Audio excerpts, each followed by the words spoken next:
Here, in the heart of Europe, stands a kingdom forged from rock and ice, the Swiss Alps. They are a fortress of stone, reaching for the heavens. Their peaks are jagged crowns, dusted with eternal snow. Below them, vast glaciers creep, slow rivers of ancient ice that have sculpted these valleys over millennia. This is a world of immense scale and breathtaking beauty, a place where the air is thin and crisp, and the silence is broken only by the whisper of the wind or the distant crash of falling ice. It is a land of extremes, both beautiful and unforgiving. These mountains are not empty. They are a sanctuary, a realm ruled not by humankind, but by creatures perfectly adapted to its harsh demands. Here, life clings to the steepest slopes and thrives in the deepest forests.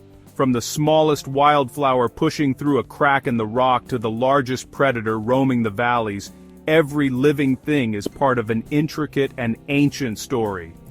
A story of survival, of resilience, and of raw, untamed power. This is a kingdom where nature's laws are absolute, and every day presents a new and formidable challenge. As the sun climbs high, it paints the landscape in shades of gold and blue.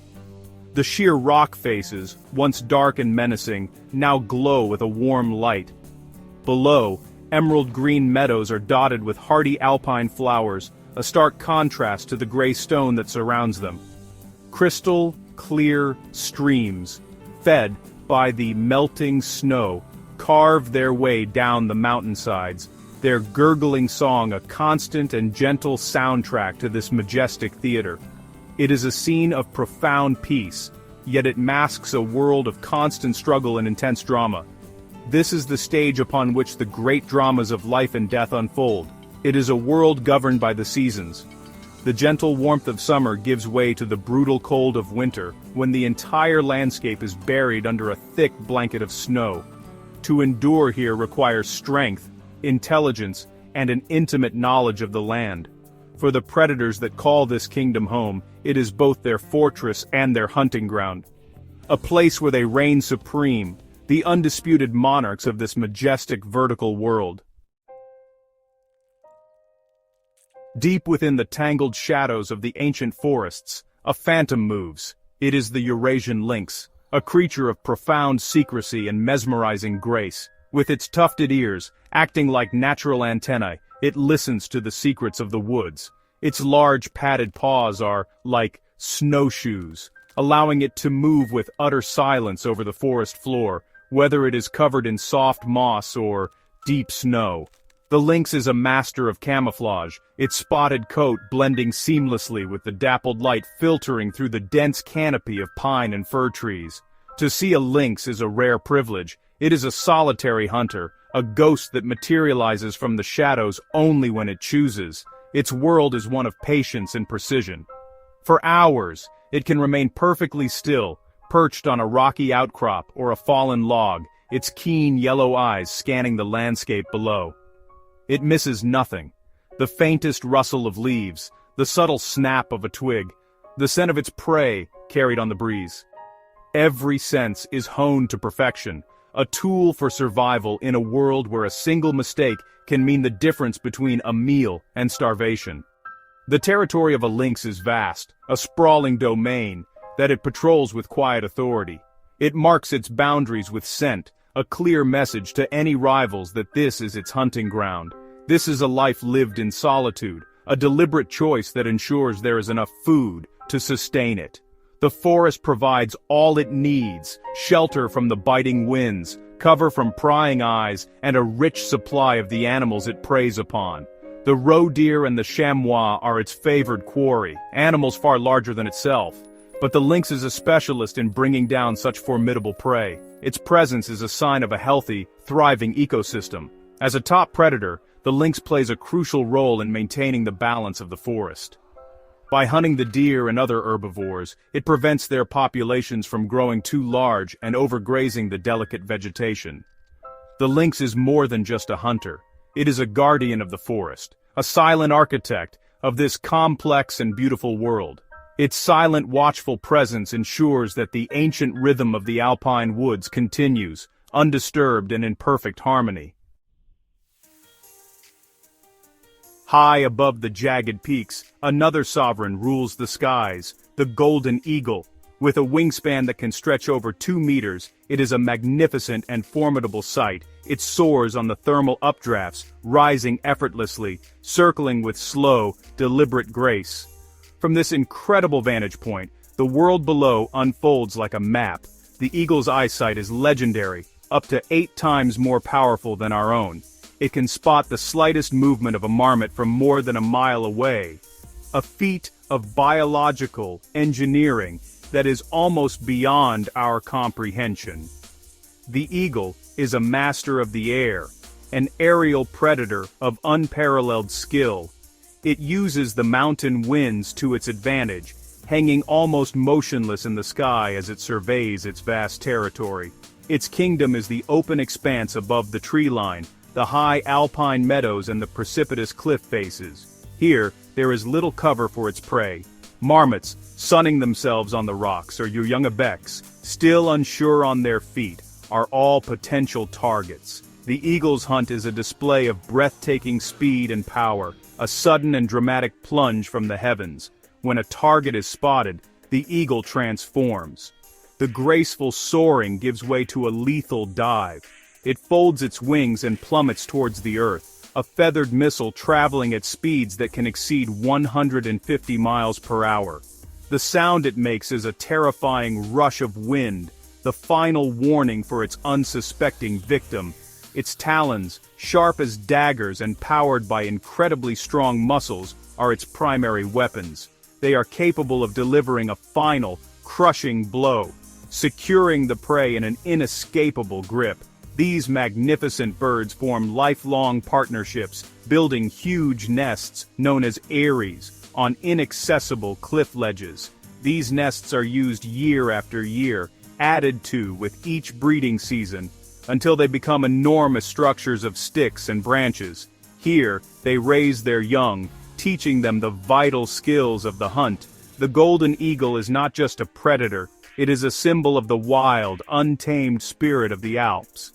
A testament to the power and majesty of life in this high, windswept kingdom, soaring high above it all.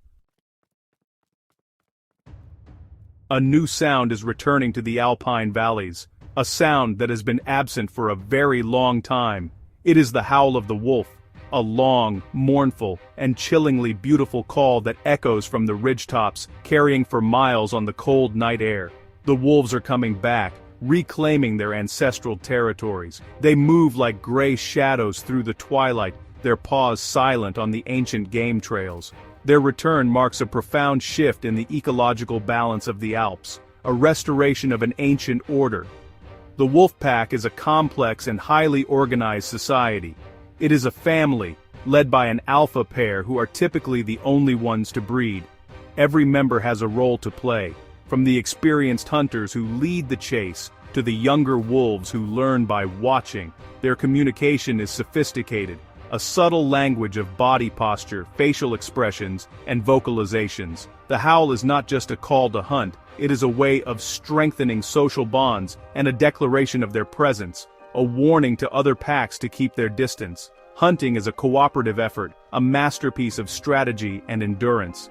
The pack works together to test herds of red deer or wild boar, looking for any sign of weakness, the old, the young, the unwell. They are long-distance runners, capable of pursuing their prey for many miles, their stamina a key weapon. The chase is a tense and dramatic affair, a calculated ballet of flanking maneuvers and relentless pressure, designed to separate a single animal from the safety of its herd. This teamwork is what allows them to tackle prey much larger and more powerful than any single wolf. The presence of wolves changes the behavior of the entire landscape. The deer and chamois become more vigilant, constantly on the move, which prevents them from overgrazing any one area. This in turn allows forests and vegetation to regenerate. The carcasses that the wolves leave behind provide a vital source of food for other creatures, from eagles and vultures to smaller scavengers. The return of the wolf is not simply the return of a predator, It is the return of a keystone species, a force that brings a new level of wildness and complexity back to the alpine kingdom. There is, another great power in these mountains, a creature of myth and legend, the brown bear. For a long time it was thought to have vanished from this land forever, but now, like the wolf, it is slowly finding its way back, wandering across the borders from neighboring countries. The bear is an imposing figure, a symbol of immense strength and wild independence. It is a solitary wanderer, a true omnivore whose life is dictated by the relentless search for food and the changing of the seasons. The bear's year is a cycle of feast and famine. In the spring, after emerging from its winter den, it is driven by a ravenous hunger. It forages for the first green shoots, digs for roots, and scavenges for any carcasses left over from the harsh winter. As summer arrives, its diet expands to include berries, nuts, insects, and honey. Although it is a powerful predator, capable of taking down a young deer, much of its time is spent foraging. Its incredible sense of smell, far more powerful than a bloodhound's, guides it across its vast territory. As autumn approaches, the bear enters a phase of intense eating known as hyperphagia. It must consume tens of thousands of calories every day to build up the fat reserves necessary to survive the long winter hibernation. This is a time of urgency, a race against the coming snows. The bear will travel great distances following the ripening of berry patches up the mountainsides. Every mouthful is crucial. It is a solitary and relentless quest for survival, driven by an ancient, instinctual clock that ticks towards the deep sleep of winter. When the first heavy snows fall, the bear will seek out a secluded den, often a cave or a hollow dug out beneath the roots of a great tree. Here, it will enter a state of hibernation, its heart rate and metabolism slowing dramatically to conserve energy. It will not eat or drink for months, surviving solely on its stored fat. This deep sleep is the ultimate adaptation to the alpine winter, a remarkable feat of survival. The bear, the old man of the mountain, is a testament to the resilience of nature, a powerful and enigmatic presence in the high, lonely places. The alpine environment is truly a world of stark and beautiful contrasts. One moment, the sun can be shining brightly on a peaceful meadow, alive with the buzz of insects and the scent of wildflowers, and then, in the blink of an eye, a sudden storm can roll in over the peaks, plunging the landscape into a maelstrom of wind, rain, and lightning. It is a place where beauty and danger are always intertwined, where life is lived right on the edge. The very features that make the Alps so magnificent, the sheer cliffs, the deep crevasses, the unpredictable weather, are also what make it so perilous. Every creature here must be a master of its environment. The chamois and the ibex, for example, are just incredible mountaineers. Their hooves specially adapted to grip the smallest of ledges. They can navigate vertical rock faces with a speed and agility that almost seems to defy gravity. This is their primary defense. By retreating to the most inaccessible terrain, they can often escape the clutches of a pursuing lynx or wolf. Their survival depends not on fighting, but on their intimate knowledge of the mountain's secret pathways and their astonishing sure-footedness. For the predators, this challenging landscape is also a tool. A golden eagle might use the sheer cliffs to its advantage, startling a young ibex into a fall. A pack of wolves might strategically chase a deer towards a deep river or a snow-filled gully where it will be slowed down and more easily caught. The hunters know that the terrain itself can be their greatest ally. They have learned to read the contours of the land, to understand how a rocky outcrop can provide the perfect ambush point, or how a narrow valley can funnel prey into a trap. The tension between predator and prey is a constant, palpable force that shapes the rhythm of life in the Alps. It is a silent war, fought every day in the forests and on the high slopes. For the prey, it is a life of perpetual vigilance. For the predator, it is a life of constant, energy-sapping effort, where failure often means going hungry. This dynamic, this ancient and unending drama of the hunt is the engine that drives the alpine ecosystem. It ensures that only the strongest and the most adaptable survive to pass on their genes. The hunt is rarely a simple chase. More often, it's a calculated art form, a masterpiece of patience, strategy, and explosive action. The lynx is perhaps the ultimate ambush predator. It doesn't rely on stamina to run down its prey over long distances. Instead, it uses stealth and surprise. The cat will spend hours stalking its target, using every rock, every tree, every shadow as cover. It moves with a slow, deliberate grace, placing each paw with absolute precision to avoid making a sound. The final approach is a tense, nerve-wracking crawl. When the moment is right, when the lynx is within just a few powerful bounds of its quarry, it explodes from its cover. The attack is sudden, swift, and devastatingly effective. It aims for the neck, using its sharp canines to deliver a quick, suffocating bite. This method is incredibly efficient, minimizing the risk of a prolonged struggle that could result in injury to the hunter. The element of surprise is everything. If the prey is alerted too soon, the lynx will often abandon the hunt, melting back into the shadows to wait for another opportunity. The wolf pack employs a different, more collaborative strategy. Their hunts are complex social maneuvers. After singling out a target, the pack begins the chase. Some wolves may run directly at the herd to cause panic and confusion, while others circle around, flanking their chosen victim to cut off its escape routes. They communicate with subtle signals, a flick of the tail, a lowering of the head, coordinating their movements over large distances.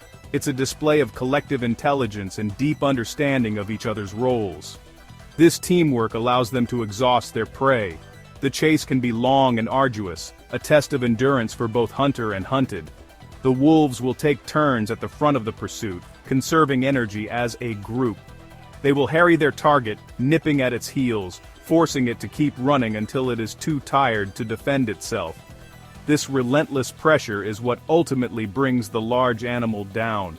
It is not just the strength of one wolf but the combined strategic power of the entire pack that ensures a successful hunt.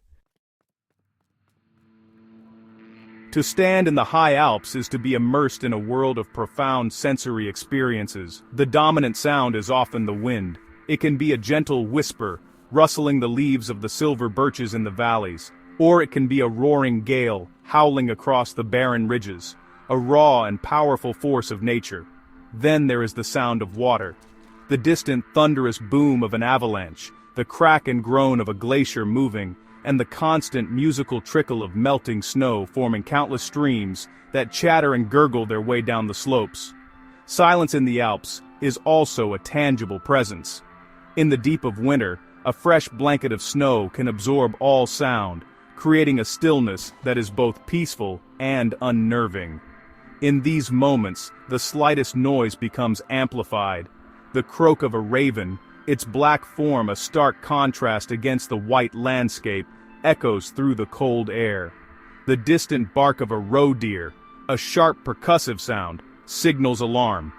It is in this profound quiet that the ears of the predators are most effective, listening for the subtle clues that betray the presence of their next meal. The animals themselves contribute to the alpine symphony. The shrill, piercing whistle of a marmot is the valley's alarm bell. Standing sentinel on a rock, it alerts its colony to the shadow of a passing eagle or the distant shape of a fox. This single sound can send dozens of animals scurrying for the safety of their burrows. In the autumn during the rut, the forests echo with the powerful roaring bellows of red deer stags, a primal challenge to their rivals that reverberates for miles. These are the sounds of life, of communication, of survival. To be here is also to feel the mountain, to feel the intense warmth of the sun on your face at high altitude, even as the air remains cold. To feel the biting chill of the wind that seems to cut right through your clothes. To feel the solid, ancient rock under your feet and the soft, damp moss of the forest floor. It is a place that engages all the senses, reminding us of the raw power and delicate beauty of the natural world. It is a kingdom where every sound and every silence tells a part of the story. The majestic kingdom of the Swiss Alps, with its powerful predators and resilient prey, can seem eternal and unchanging, a fortress of nature impervious to the world beyond its slopes. Yet, this intricate ecosystem is a delicate balance. The return of the wolf and the bear is a hopeful sign, a testament to nature's ability to heal and restore itself. Their presence enriches this world, adding layers of complexity and completing an ancient circle of life that was broken by human hands long ago. These top predators are the guardians of this kingdom's health. The lynx keeps the forests from being overgrazed. The wolf ensures the deer herds are strong and vigilant. The eagle culls the weak from above. Each one plays an indispensable role. The removal of even one of these vital players can have cascading effects throughout the entire food web, upsetting a balance that has taken millennia to perfect. Their survival is inextricably linked to the survival of the ecosystem as a whole. However, this kingdom faces modern challenges. The expanding presence of humans, the fragmentation of habitats by roads and development, and the subtle but pervasive effects of a changing climate, all place this fragile world under pressure. The glaciers are retreating at an alarming rate, and the seasons are shifting. For animals that have adapted over countless generations to a predictable cycle of snow and sun, these changes pose a profound threat to their very existence. The future of this wild realm is not guaranteed. The predators of the Alps are the living embodiment of wildness. They are a reminder of a world that operates on a different timescale, governed by older, more fundamental laws. Their continued presence in these mountains is a measure of our own ability to coexist with nature, to leave room for the wild. Protecting this majestic kingdom, with its silent hunters and its soaring eagles, is not just about saving individual species. It is about preserving a piece of the planet's soul, ensuring that the howl of the wolf and the shadow of the lynx will continue to grace these magnificent peaks for generations to come.